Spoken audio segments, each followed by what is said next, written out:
My name's Tommy Garner. I am a Boys and Girls Club alum. I'd like to take a few minutes and share my story growing up in the Boys and Girls Club. And I'm back in the early 70s. My father was a Newport News fireman, and he was involved in an accident. And he was permanently, totally disabled with 3 kids. And I was at the age of 9 and had an older brother and a younger sister.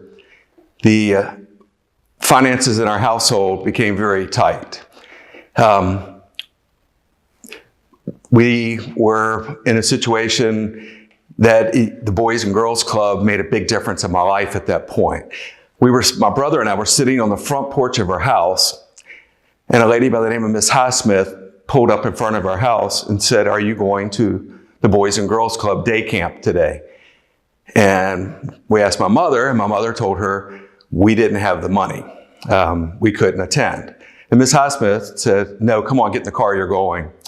Long story short, we showed up at Williams Field, which is in the Mariners Museum.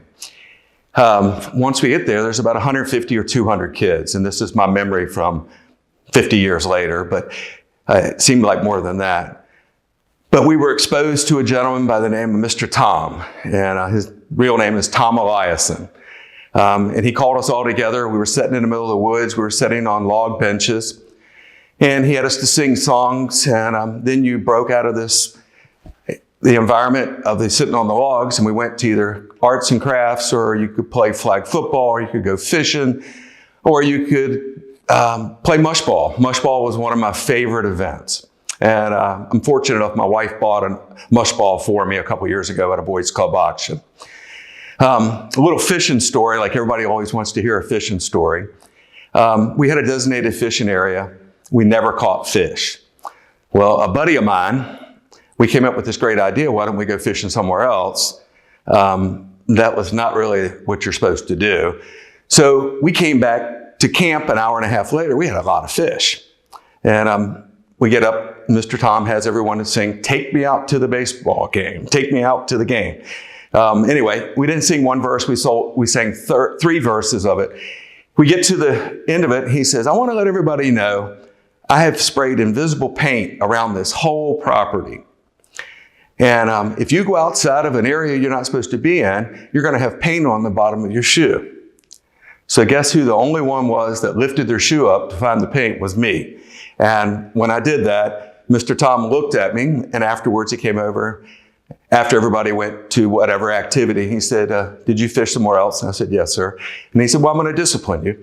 So for the rest of the week, I had to help a gentleman by the name of Max, which handed out the milk and the juice and did the trash and the cleanup. So, going to the day camp, you think it's all fun. You think it's basketball and you think it's flag football, but I learned a lot about morals and ethics. I learned about discipline. I learned about life skills. It didn't matter who you were, what color you were, what financial ability you had or whatever, because we were all the same. It was the greatest experience. I'm 63 now, and I still have memories of all of it. So as life goes on, I made so many friends and relationships at the Boys and Girls Club. It helped me with my career because once I got into the heating and air industry, they all supported me by calling me. I guess it was in early 90s, I had a gentleman confront me about doing a donation to an event called Steak and Burger. And I was like, wow, yes, sir, a Boys and Girls Club. And the gentleman was Mickey Marcella. And I made a donation, went to the Steak and Burger, and I was like, wow, look at this. And it was a great organization many years later. Steve Cast was in charge of it at that point. So the next year they came back, I gave another donation. The next year he came back and he wanted to know if I wanted to be on the board of directors. And it was one of the highlights of my life to be asked to be on the board of directors, because the people you're associated with and surrounded by are the professionals and the people that in the community I looked up to. So once I got on, next thing I know, my whole family supported me. My family has bought into the Boys and Girls Club. They love it. They see the mission. They see what we can do to help kids and give them an opportunity. not only my family, my friends, all my coworkers. We have the privilege of doing a Christmas party. We try to do it every year for about anywhere from 80 to 100 kids. And if you could just see the faces, you see what it's about. So my story with the Boys and Girls Club, I think it gave me what I needed to be where I am. And I want to thank the Boys and Girls Club for that. I hope that you will also see this vision and support the Boys and Girls Club.